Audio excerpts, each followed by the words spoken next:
et à toutes et bienvenue pour une vidéo règle du jeu Roi et compagnie, un jeu de Niels Nilsson, édité chez ABBA. Roi et compagnie, c'est pas compliqué, c'est la réinvention du moins du Yams. Ça va être la composante principale du jeu. On va jeter des dés. Jeter des dés, pourquoi faire? Eh bien tout simplement pour aller acquérir des cartes qui se trouvent ici sur une rivière et qui vont vous accorder des points de victoire. Bien évidemment, fin de partie, la condition de victoire, eh bien c'est simple, c'est celui qui aura le plus de points de victoire au cours de la partie qui l'emportera. Comment se déroule le jeu? Eh bien ce n'est pas compliqué. Tout d'abord, au niveau de la mise en place, vous devez placer des villes qui se trouvent au-dessus des cartes, ici, des cartes habitants. Ces villes sont numérotées, elles sont 3 pour chaque couleur qui sont présentes ici, de 2, 3 et 4, au niveau des valeurs ici présentes. Je vous montre un petit peu à quoi ça correspond, 2, 3 et 4. C'est la même chose pour les autres villes. Ensuite, vous placez sous ces villes des habitants, ici présents. Le but du jeu va être le suivant, ça va être de lancer les dés, vous allez avoir jusqu'à 3 lancers, afin de récupérer une des cartes habitants qui s'y trouve. Vous verrez au fur et à mesure de l'explication que certains habitants, l'image par exemple de cet elfe, ont des pouvoirs bien particuliers que vous allez pouvoir activer au moment de l'acquisition de la carte. Vous allez me dire comment faire pour acquérir cette carte. Chaque carte se présente de la manière suivante. Vous avez ici en haut à gauche les points de victoire de la carte et en bas le prérequis qu'il va falloir effectuer afin d'acquérir la carte et de la mettre dans votre royaume. Petit twist qui peut être intéressant, c'est que vous allez voir que les habitants, les villageois ici présents, ont aussi des couleurs qui correspondent également aux villes au-dessus. Si jamais, par exemple, j'arrive à accueillir au sein de mon royaume ce magnifique, je crois que c'est un orque, c'est un orque. Si j'arrive à faire la combinaison ici suivante, je vais vous expliquer, eh bien comme c'est un orque vert et qu'il est dans son habitat naturel préféré, à savoir ici le village des orques, eh bien au moment où je pourrai acquérir cette carte, je pourrai également acquérir le village au-dessus. Et donc je dévoilerai bien évidemment la deuxième carte village orque qui aura une valeur un petit peu plus importante au cours de la partie. Un déroulé se passe de la manière suivante. Vous allez prendre tous les dés et vous allez pouvoir les lancer, comme je vous ai dit, jusqu'à 3 fois comme au Yams. Vous allez pouvoir garder tout ou partie des dés, vous allez pouvoir en mettre de côté, relancer les dés préalablement mis de côté. Là-dessus, il n'y a pas de souci particulier. Tout simplement pour essayer de faire les prérequis qui sont affichés. Prérequis souvent se présentent de la manière suivante. Là, vous avez vu, je vous ai montré le nain. Ce sont des chiffres, c'est pas compliqué. Je dois faire on va dire un yams de 6, puisqu'il y a 5 valeurs, présentant le chiffre 6. Ensuite, vous avez les gnomes. Eux, c'est pas compliqué, enfin du moins sur cette carte. Il faut faire que les faces bleues. Ensuite, pour l'elfe ici présente, elle, c'est pas compliqué. Il va falloir faire une suite, tout simplement. Les petites flèches vont indiquer qu'il faut que les numéros se suivent. Donc, vous allez pouvoir faire 1, 2, 3, 4, 5 ou 2, 3, 4, 5, 6, qu'importe. Du moment que vous faites une suite, vous pourrez acquérir la carte.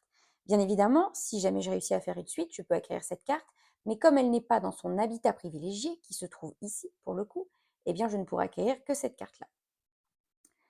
L'orque montre ici. Là, ce sont des symboles. Les symboles, en fait, c'est pour vous expliquer qu'il va falloir faire des valeurs identiques. Par exemple, il va falloir que je fasse 4 chiffres identiques qui vont représenter les ronds et ensuite deux autres chiffres identiques qui vont représenter les étoiles. Par exemple, je pourrais faire 4, 1 et par exemple 2 chiffres 3 pour pouvoir symboliser les étoiles. Voilà comment c'est fait. Et ensuite, vous avez également ici présente une autre elfe, hop, qui présente le même pouvoir. Les cartes ont toujours les mêmes pouvoirs en fonction de leur faction. Mais là, par contre, le prérequis est moins important puisqu'elle me demande de faire une suite, mais que de 4 chiffres. Donc, c'est beaucoup plus facile à acquérir. Donc, comment se passe le déroulé? Eh bien, c'est pas compliqué. Je vais prendre tous les dés ici présents et je vais les jeter. Hop là, je vais vous les rapprocher. Donc, voilà ce qui se présente à moi. Bref, c'est pas tip top pour la simple bonne raison, c'est que pour le coup, si j'avais voulu la carte bleue, il fallait que je fasse que du bleu. En l'occurrence, j'ai beaucoup de rouge. Alors, qu'est-ce que je pourrais faire pour essayer de récupérer une carte? Bah, ici, c'est pas compliqué. Vous voyez, j'ai une suite directement, ici présent. 2, 3, 4, 5, 6. Donc, je peux acquérir cette carte. Je pourrais même m'arrêter et acquérir l'autre carte, sauf qu'elle vaut moins de points. vous allez voir en fonction des prérequis, mais forcément, plus c'est facile, moins la carte vaut 2 points. Ici, l'elfe vaut 1 point, contre 3 points pour l'autre carte qui se trouve à côté. Je pourrais décider de m'arrêter ou bien je peux décider de continuer là-dessus. C'est à vous de choisir. On va dire par exemple, je vais m'arrêter là puisque je vais pouvoir récupérer l'elfe. Donc, je m'arrête et je décide donc de récupérer l'elfe avec moi. L'elfe, eh bien, c'est pas compliqué. Au moment où je l'acquiers, je vais pouvoir regarder un petit peu son pouvoir. Son pouvoir est le suivant. Lorsque ça sera de nouveau à mon tour de jouer, eh bien, je pourrai cette fois-ci, grâce à cette carte, relancer une fois de plus si jamais j'en avais besoin. Donc, au lieu d'avoir 3 lancers, je pourrais avoir 4 lancers. Donc, une fois que vous avez acquis une carte, vous la mettez devant vous, tout simplement. Vous faites une pile et vous la mettez devant vous. Ensuite, comment ça se passe? C'est un jeu avec une rivière, tout simplement. On va décaler les cartes qui se trouvent ici présentes et on va refaire le marché. Et donc là, j'ai récupéré un orque. Un orque qui, lui, me demande, regardez, que des cercles. Et donc, il va me demander, si vous avez bien compris ce que je vous ai expliqué, de faire le même chiffre. Donc, en l'occurrence, que des 1, que des 2, que des 4, que des 5, que des 6. On va continuer. Imaginons que c'est un autre joueur qui joue, qui fait du coup son nouveau lancer. Sachez que ce jeu se joue de 2 à 5 joueurs, donc c'est vraiment l'idéal pour pouvoir passer des bons moments en famille. Donc je lance de nouveau. Et là, qu'est-ce que j'ai? Bah écoutez, je crois qu'on est vraiment sur des suites. Alors, j'ai 1, 2, 3. Bon, ou alors double 6. Ce qu'on va faire, c'est qu'on va garder les 2 6. Par exemple, je pourrais dire, tiens, je mets les 2 6 ici, parce que si vous vous rappelez, il y avait 2 étoiles ici présentes. Et donc, il me faudrait aussi 4 chiffres identiques. Donc, on va essayer de continuer. Ah, j'ai encore un 6, donc je vais le mettre de côté. Je continue. Allez, je continue. C'est mon dernier lancer, puisque je suis un nouveau joueur. Ah, alors là, pour le coup, j'ai pas grand-chose. J'ai pas grand-chose du tout, puisque je n'ai pas assez ici pour faire une petite suite de 4. Ici, je n'ai pas assez de valeur pour répondre. Il fallait que je fasse 4 chiffres identiques et 2 autres chiffres identiques. Je ne l'ai pas. Que des faces bleues ici. Ici, que des 6. Et là, en l'occurrence, à chaque fois, 5 chiffres identiques. Donc, je n'ai rien. Comment ça se passe? Eh bien, quand je n'ai rien, je vais prendre un malus. C'est ici que vont rentrer en jeu les voleurs. Eh bien, les voleurs, c'est pas compliqué. Ça va être des points négatifs que vous allez acquérir au cours de la partie. Donc, hop, imaginons que je suis un autre joueur, je le mets donc avec moi, j'ai le voleur. Une fois que cela est fait, eh bien, je vais détruire cette carte. Elle va partir hors du jeu pour pouvoir de nouveau, hop, faire en sorte que la rivière bouge. Et voilà, de nouveau, j'ai remplacé les cartes autour de moi. Encore une fois, il y a une autre elfe. On va dire, on va refaire un autre tour de jeu, on va dire que c'est à moi de jouer. Donc, comme c'est à moi de jouer, eh bien, si vous vous rappelez, j'ai cette petite elfe qui est toujours posée, hop, devant moi. Donc, je vais pouvoir acquérir son pouvoir, ce qui va me permettre de lancer jusqu'à 4 fois. Allons-y, ça sera peut-être plus facile du coup pour acquérir des cartes. Encore une fois, je ne fais que du rouge. Alors, qu'est-ce que nous avons qui pourrait être intéressant? Eh bien, nous avons 2, 3, 2, 3, 5, 6. 2, 3, 5, 6. Mais là, ça exige une grande suite. On va essayer de la faire, on va essayer de rester sur ça. Ou alors, allez, on va tenter, alors qu'ici, hop là, hop. Bien, écoutez, on va faire ceci, on va récupérer le 3. Il me manque plus que un 3 et je réussis. Troisième lancé, 4. Ah. Allez, et donc là, quatrième lancé, j'utilise le pouvoir de mon elfe. Ah, et c'est un 2. J'ai encore perdu, tout bonnement. Et bien là, du coup, qu'est-ce qui se passe? Je récupère de nouveau une carte à 1-3. Et je vais venir positionner le voleur au-dessus de ma carte. Ce qui fait qu'en fin de partie, pour l'instant, si la partie s'arrêtait maintenant, j'aurai 3 points et main 3, donc j'arriverai à 0 points. Comme j'ai raté, de nouveau, hop, je détruis la carte et je fais avancer la rivière ici présente, comme ceci. Hop. Et voilà. Et en fait, le jeu va se dérouler comme ça tout au long de la partie. La partie prend fin de 3 manières différentes, c'est-à-dire soit il n'y a plus de cartes voleurs, nous vidons le paquet, soit il n'y a plus de carte villageois, auquel cas nous n'arrivons plus à remplir la rivière. Une fois que la pioche est finie, hop, si je pioche la dernière carte, eh bien cela s'arrête. Ou bien, si nous avons réussi au cours de la partie à pouvoir récupérer, par exemple, si j'avais inversé cela, hop, imaginons que ça se passe comme ceci, si j'avais inversé la carte et qu'au fur et à mesure, j'arrive à faire une grande suite avec l'elfe, je récupère la carte village, etc. Et si les autres joueurs avaient récupéré les autres cartes. Si une des piles village, ou bien une des piles villageois, ou bien une des piles voleurs venait à être vide, la partie prend fin immédiatement. Quand vous récupérez un village, vous mettez toujours la carte village sous le personnage. Pour la simple et bonne raison, c'est que vous allez empiler les cartes comme ceci, à côté de vous. C'est pour toujours être sûr que vous ayez le pouvoir de votre personnage qui soit face visible afin de ne pas l'oublier. Car certains pouvoirs vont s'activer à l'acquisition de la carte ou d'autres, comme l'elfe, à votre prochain tour. Ainsi, vous ne risquez pas de l'oublier. Vous verrez que certains personnages ont des pouvoirs bien particuliers ou des scorings un petit peu différents en fin de partie. Ce qui est le cas par exemple de la petite elfe ici présente, de la petite créature, on dirait un peu la fée clochette. En fait, X, c'est ses points de victoire. Si vous n'avez qu'une fée clochette à la fin de votre jeu, vous n'avez réussi à en acquérir qu'une seule, celle-ci vaudra 1 point. Mais si au cours de la partie, vous arrivez à en acquérir plusieurs, eh bien, c'est pas compliqué. X sera pour chaque princesse, enfin, chaque petite, je sais pas comment dire, chaque petite clochette, chaque petite fée, sera vos points. C'est-à-dire que si, à la fin de la partie, j'arrive par exemple à acquérir 2 cartes clochettes, eh bien, X vaudra 2. Donc, en fait, chaque carte que j'aurai en main vaudra 2 points. Donc, ça peut être très intéressant, c'est exponentiel. Voilà un petit peu le tour. Tenez, voilà, si jamais, voilà, au cours de la partie, j'arrive à l'acquérir, du coup, j'en ai 2. Donc, ça me vaudra 2 et 2. Donc, 4 points pour fin de partie. C'est ce que je vous dis, chaque personnage a des effets bien particuliers. Ce qui n'est pas le cas des orques, ni des gnomes, ni des nains miniers.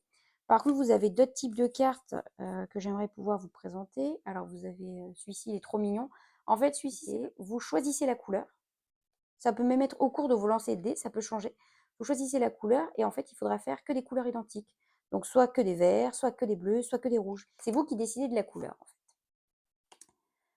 Alors, là, c'est un sigle un petit peu particulier. Les cartes sont assez bien fichues. Une fois que vous connaissez les sigles, il n'y a pas de souci particulier. Lui, c'est le prince. Lui, la condition qu'il va vous demander, c'est qu'en fait, c'est qu'au niveau des 6 dés, il n'y ait que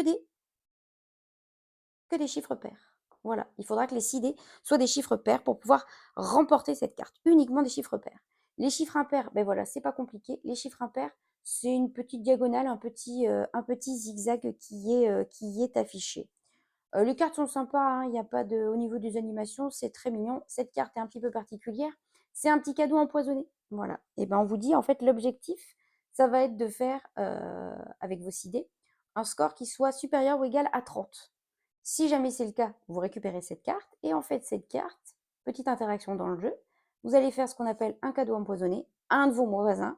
Et donc, il prendra moins 6 points en fin de partie. Croyez bien qu'elle fait mal, d'autant plus qu'une fois que vous l'avez, vous ne pouvez pas vous en débarrasser. Donc celle-ci, elle est vraiment très très méchante. Lui, c'est le magicien. Lui, c'est tout bénéfice. Au moment où vous avez acquis cette carte, vous avez le droit de rejouer un tour complet. Donc ça vous permet de jouer 2 tours. Donc c'est plutôt sympa. L'hypnotiseur est un petit peu particulier, lui.